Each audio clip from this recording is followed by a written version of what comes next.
Macron aux États-Unis, une visite à double tranchant.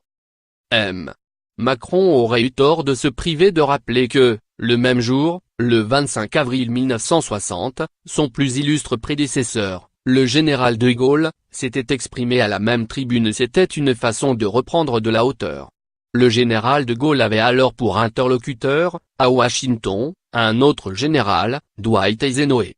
Les deux présidents ne se prenaient pas par la main, ne se faisaient pas la bise, ne faisaient pas mine d'épousseter le revers de la veste de l'autre en ironisant « il faut qu'il soit parfait ».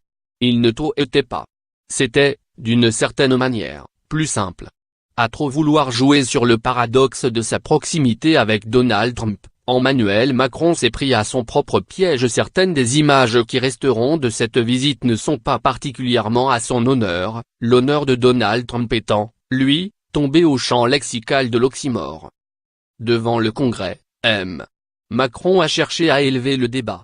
Dans le droit fil du discours prononcé une semaine plus tôt devant le Parlement européen de Strasbourg, le président français s'est posé en héros des valeurs européennes, qui apparaissent de plus en plus comme une vision alternative à celle que tente d'imposer le président Trump dans un monde fracturé. Face au nouvel unilatéralisme américain, Macron a défendu le multilatéralisme et ses institutions, créées par les États-Unis eux-mêmes. Face au protectionnisme, il a plaidé pour un commerce ouvert. Face au nationalisme et à la fascination pour le pouvoir fort, il a évoqué la démocratie et les valeurs progressistes. Enfin, il a déployé son énergie pour exposer aux élus américains des deux chambres, réunis pour l'écouter, les raisons pour lesquelles les États-Unis devaient rejoindre l'accord de Paris sur le climat et ne pas jeter aux orties l'accord sur le nucléaire iranien. Lire aussi. Devant le Congrès des États-Unis, Emmanuel Macron plaide pour l'environnement et la diplomatie.